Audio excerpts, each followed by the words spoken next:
हम तभी भ्रष्ट होते हैं जब हम सहारा देते हैं उसको, काम का कोई न कोई आश्रय हम दे देते, तभी भ्रष्ट। चाहे वो कोई क्रिया हो, कोई व्यक्ति हो, कोई स्थान हो, इसे आप ढूंढ लीजिए।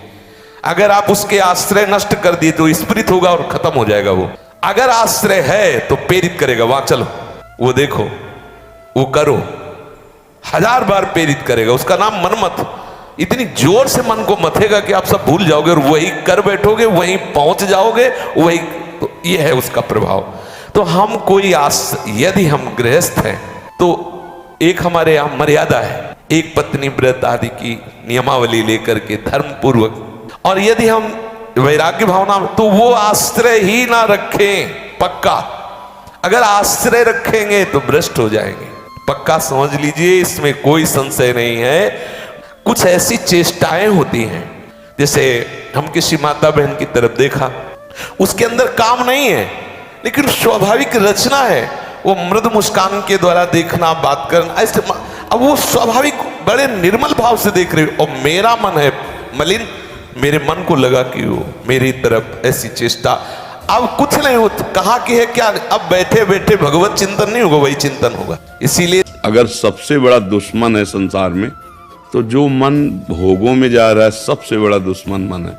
जैसे मानो काम है, अगर काम आपके अंदर अपना अधिकार कर लिया, फिर मतलब पशु में और आप में अंतर नहीं रहेगा। जैसे पशु ये नहीं देखता कि ये हमारे क्या रिलेशन में लगती है, नहीं, हमारा क्या संबंध, वो नहीं देखता। वो ऐसे ही जब काम आ जाता है तो बोले अंधों में अंधा, मतलब बड़ा अंधा कौन है? बोले जिसके अंदर काम ने व्याकुलता पैदा कर दी। अब वो कुछ भी कर सकता है, मतलब अब उसमें ये कर सकता है, ये कर सकता है, ये नहीं, वो कुछ भी कर सकता है। आप समाचारों में सुनते हैं, लोक में देखते हैं, वो संभल नहीं पाए, काम ने अधिकार कर लिया, सर्वनाश कर दिया।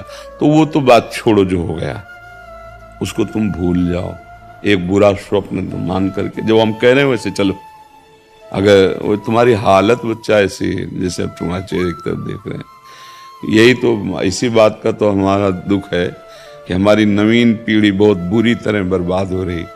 और डॉक्टर और सलाहकार ऐसे मिलते हैं कि वो प्रोत्साहन दे देते हैं कि गंदे आचरण वाला कभी किसी को देख लेला, उसका चेहरा ही ऐसा।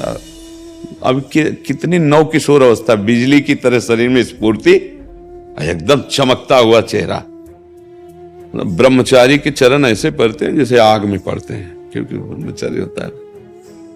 अब ये अवस्था ब्रह्मचर्यहीन करने की। इसीलिए जब ये विषय आता तो कहते भैया सावधान हो जाओ, ना ये डॉक्टर जानते हैं और न तुम्हारे सलाहकार जानते हैं, तुम खुद बताओ। जो बच्चे गलत चेष्टाएं करते हैं वो खुद देखें उनकी हालत क्या है। सबसे बड़ी हानि कि स्मृति जाने लगती है, उनकी स्मृति में दम नहीं रहता। दूसरी, शरीर के जोड़ों से, क्योंकि वो एक बहुत बड़ी शक्ति है ना, तो अब वो जोड़, वो कहीं एक जगह नहीं, जैसे कि भाई पित्त की थैली, ऐसे कोई ऐसा नहीं है, पूरे शरीर में आपके। वो जो ही ऐसी चेष्टा होती है ना, वो मंथन करता है, एक मनोवाह नाड़ी है। तो जैसे दूध से पूरा घी निकाल के मथानी अलग कर देती है ना, मंथन कर, ऐसे पूरे शरीर से वो पावर निकाल के बाहर कर देती है। एक मन अन्न अच्छा, स्वादिष्ट और बलशाली जब पचा लेते हैं हम, तब एक बार संतान उत्पन्न करने का वो शरीर में आता है, जिसे सप्तम धातु वीर्य कहते हैं। अभी बच्चे हैं, उनको तो पता है नहीं, उनको तो कुछ ऐसा लगा कि सुख है, बस किए जा रहे हैं और हालत ये हो रही। अच्छा, ये चर्चा ऐसी है, कोई करता नहीं, माता पिता बैठ के बता नहीं सकते बच्चों को। अच्छा, अब पुरुष शरीर से तो ऐसे बात कर ली, लेकिन बच्चे उससे कैसे बात करेंगे? लेकिन ये दोष बराबर दोनों में है, ऐसा नहीं कि पुरुष में ही दोष है।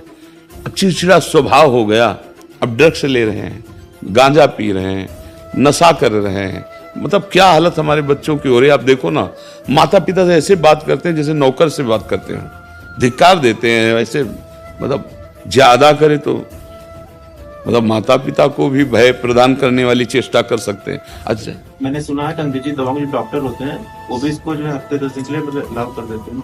जो डॉक्टर भी कहते हैं कि इसको करो, कोई दिक्कत नहीं होती है। वो डॉक्टर मतलब एलोपैथिक में इसके लिए निषेध नहीं किया गया है। भैया अब हम कैसे वो चीज उनको प्रमोट करती है। अच्छा आप बताओ, ये बच्चा है, ये क्या बोल रहा है? अगर हमारी बात डॉक्टर की बात के विरुद्ध है तो इस बच्चे की बात सुनो, ये क्या कह रहा है। आप एकदम सत्य हैं। हाँ नहीं, हम नहीं, सत्य जैसे दो पक्ष हो तो फिर अब इसने किया है, अनुभवी है इस बात का। अब आप जो हम बोले कि अभी कुछ दिनों बाद फिर भावना बनने लगती कि सर लिखा है ना, तो ये बच्चे ने हालत कर ली ना, तो गलत है ना, गलत है ना।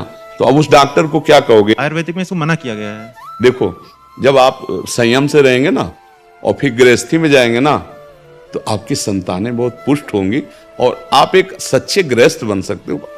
जैसे आप, हम कई बार समझाया, उसको कैसे समझाया, हम तो किसान के घर हुए तो जानते हैं। जैसे गेहूं की फसल होती तो एक होता है, एक स्थिति आती है, उसको कहते हैं गलेत। गलेत का मतलब होता है अभी बाली निकल रही है और उस समय गेहूं की फसल काट लो तो न ठीक से भूसा होगा, न एक दाना मिलेगा, एक दाना नहीं मिलेगा।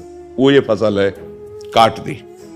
अच्छा, 1 महीना केवल रुक जाओ, पूरी बाली आ गई और दाना आ गया और पक गया। बोले कितना? बोले 80 मन। तो समझ रहे हो, आप 20-22 तक ब्रह्मचर्य रहो, फिर ब्याह करके गृहस्थी में जाओ तो इतना मजबूत हो चुके हो कि अब तुम्हें वो गिरा नहीं पाएगा, ये स्थिति नहीं आ पाएगी, मस्त रहोगे।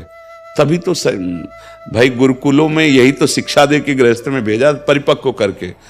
अच्छा, जैसे मान लो सलाहकार मित्र हैं, इन बच्चों के सलाहकार कौन? मित्र हैं। वो कहे हम लोग करते हैं। अच्छा, अब किसी बड़े से बात करें तो हिम्मत नहीं रह गई। अच्छा, संसारिक आदमी में उसको खुद ज्ञान नहीं है। मान लो जैसे माता पिता संसारे में रत हैं, उनको खुद ज्ञान नहीं कि मुझे क्या इस समय निर्णय करना चाहिए। ये तो भगवान की कृपा कहो कि संतों की वाणी आप तक पहुंच रही है, नहीं तो इस विषय पे नहीं बोला जाता। शासन और प्यार दोनों ऐसे हैं जो किसी को भी सुधार सकते हैं। और विश्वास करो हमारी वचनों पर।